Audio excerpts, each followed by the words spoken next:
My bitch drive a all white rank. Couldn't hit it if you niggas had aim. Lanes can't call and you lame. You had it and you lost it, all the shame. I can buy a Billy, don't talk to me. For a show 150, don't talk to me. Every NBA season, we have surprises and we have disappointments. But today we're not going to focus on the positive, but we're going to focus on the negative. Stay tuned to watch my surprises video because that will drop later this week. But today we are going to talk about the top 4 biggest disappointments of the NBA season. If you're not subscribed, make sure you hit that subscribe button. Also hit the bell to be notified after each and every video that I post. And make sure you guys follow me on Twitter, Instagram as well. Those links will be down below. Make sure you follow me. But let's get back to the video at hand. Number 4, the Boston Celtics.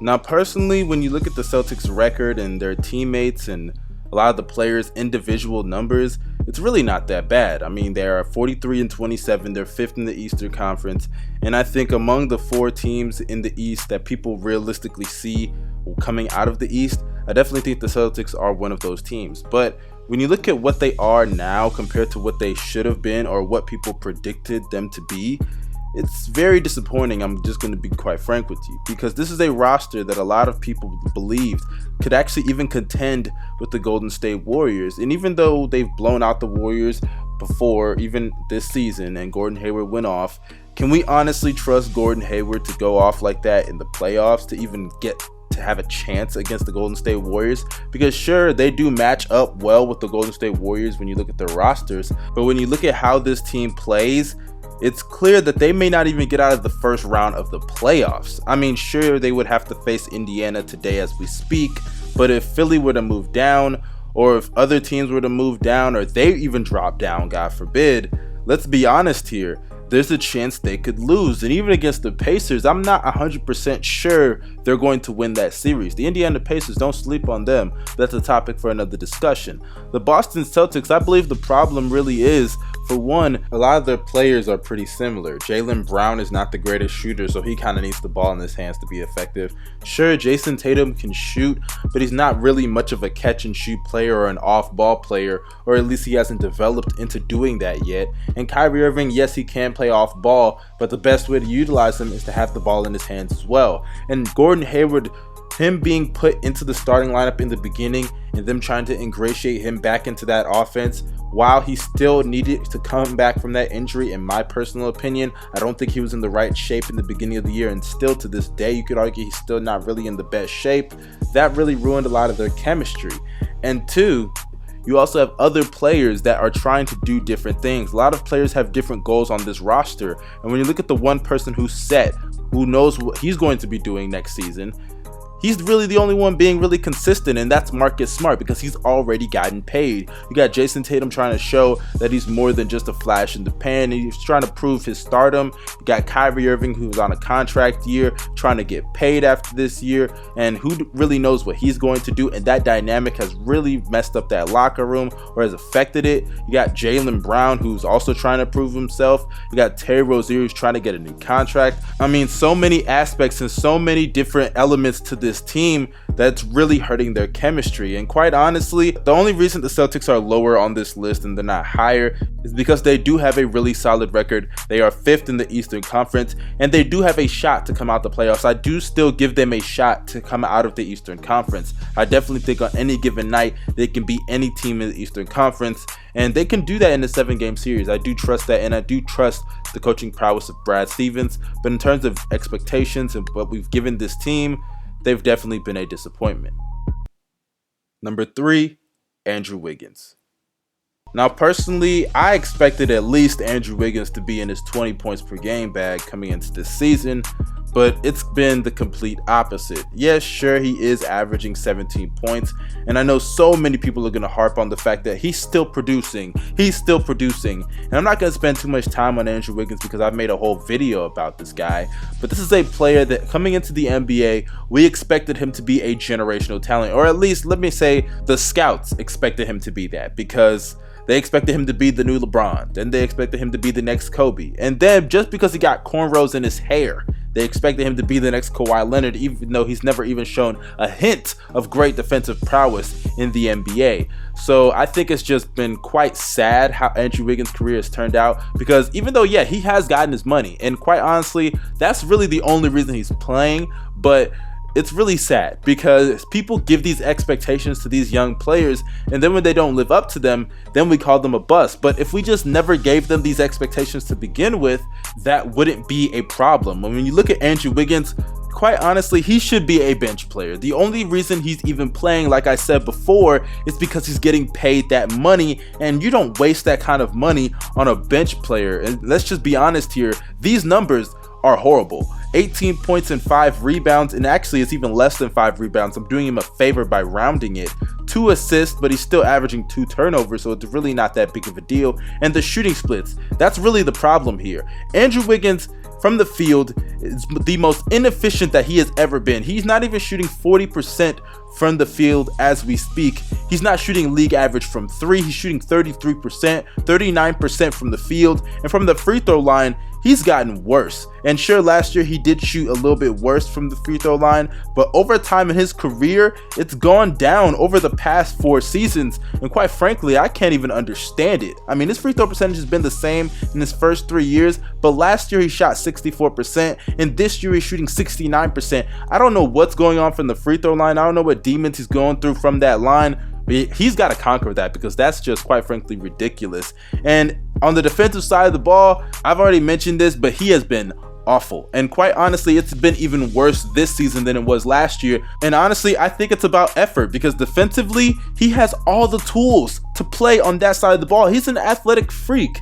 We see it from time to time. We see those flashy dunks. We see those dunk on people. We've seen those posterizers from Andrew Wiggins. He has some athleticism. We've seen the vertical. And quite frankly, that vertical video, that's what made people start saying he was the next LeBron, and that was just ridiculous. But if we're being real here, Andrew Wiggins has all the tools to at least be an average defender, in my opinion. But really, it just falls down to effort. That's what I think, in my personal opinion, on that side of the ball when it comes to Andrew Wiggins. But this season, he's been a huge disappointment, and I at least expected him to put up some empty stats. But when you look at the Timberwolves, they should be in the playoffs right now. And I think the only reason that they are not at least an 8th seed, or at least the biggest reason, is because of Andrew Wiggins' play, or should I say the lack of Andrew Wiggins' play. But yeah, Andrew Wiggins, one of the biggest disappointments, not only in the NBA, but in NBA history. I'm calling it right now. This is a bust, okay? Stop making excuses. He's a bust. Number 2, the Washington Wizards. Now, if I'm keeping it real with you, the Washington Wizards, I will admit, injuries have hit this team, especially to John Wall. And shout out to John Wall, because I really hope he gets a speedy recovery, because for somebody that is as competitive as he is, I know it's aching him that he can't play. Say what you want about John Wall, criticize his game. No one deserves to be injured, and I really hope he gets on the court as fast as possible. But let's be honest here, even when John Wall was playing, this was not a good team, and it really makes no sense. For one, yes, you could say Dwight Howard missed some time, but even without Dwight Howard, I at least expected them to be a playoff team, because even when John Wall was playing, this team was awful. We were already 32 games into the season, and the Washington Wizards were 13-22. They were not going to make the playoffs even when John Wall was playing, so I don't even want to hear the excuses there. I don't want to even see that argument in the comment section, because I will light your ass up. And quite honestly, when you look at some of the moves they've made, the Trevor Ariza trade, it's really been a bust. Trevor Ariza is not really producing any type of quality play. I mean, he's not even shooting 33% from 3. He's shooting 31%. Yeah, I don't think that's really great by any means. And when you look at the rest of this roster, Jeff Green, he's been solid. Jabari Parker defensively has not been good whatsoever since the trade. And that's another trade that's really been kind of a bust. Let's just call it what it is. Sure, he's putting up offensive numbers, but at the end of the day, defensively, he's really hurting that roster. And Bobby Portis, I like Bobby Portis. Don't get me wrong. I think he can shoot the 3 ball at a really solid rate, and I think he's a really good post player. So I definitely think that was really the only acquisition, in my personal opinion, that's going to help them moving forward. But if I'm keeping it real with you, despite that acquisition helping them, I'm gonna keep it real. This is a team that going into this season, we expected them to at least be among the top 4 teams in the Eastern Conference. We looked at the Celtics, Sixers, Raptors, and we also looked at the Wizards. People thought the Wizards were going to be better than the Bucks. My God, we were wrong. So I definitely think the Washington Wizards, they have failed to live up to expectations. And sure, even if they were not among the top 4 teams in the Eastern Conference, I at least expect you to be in that mix, because John Wall, we viewed him once as the second best player in the Eastern Conference. I know that time seems like such a long time ago, but that was not that long ago. And John Wall is not some old player. He's 28 years old. Bradley Beal is 25 years old. They had a solid supporting cast, and quite frankly, it's very disappointing to see what the Washington Wizards are this season. But one of the reasons that they are not number 1 on this list is because Bradley Beal, man. Shout out to Bradley Beal, because even though the Wizards have been basically a disappointment this year, he showed up to play. I mean, he's averaging 26 points, 6 assists, and 5 rebounds, as well as nearly 2 steals, while shooting 48% from the field, 36% from 3, and 82% from the free throw line. He's been putting up some really solid numbers, and sure, they're not really equating to that many wins, and he's leading the league in minutes, but I definitely think that Bradley Beal this season, he is trying his best to win as many games as possible and lead them to as many wins as possible. So shout out to Bradley Beal. He definitely deserved that All-Star appearance, and I don't think he's going to get an All-NBA selection, but he's definitely put in the work, and I love what I've seen from Bradley Beal, so shout out to him. Number 1, the Los Angeles Lakers. Quite frankly, do I even have to elaborate on how disappointing this roster has been?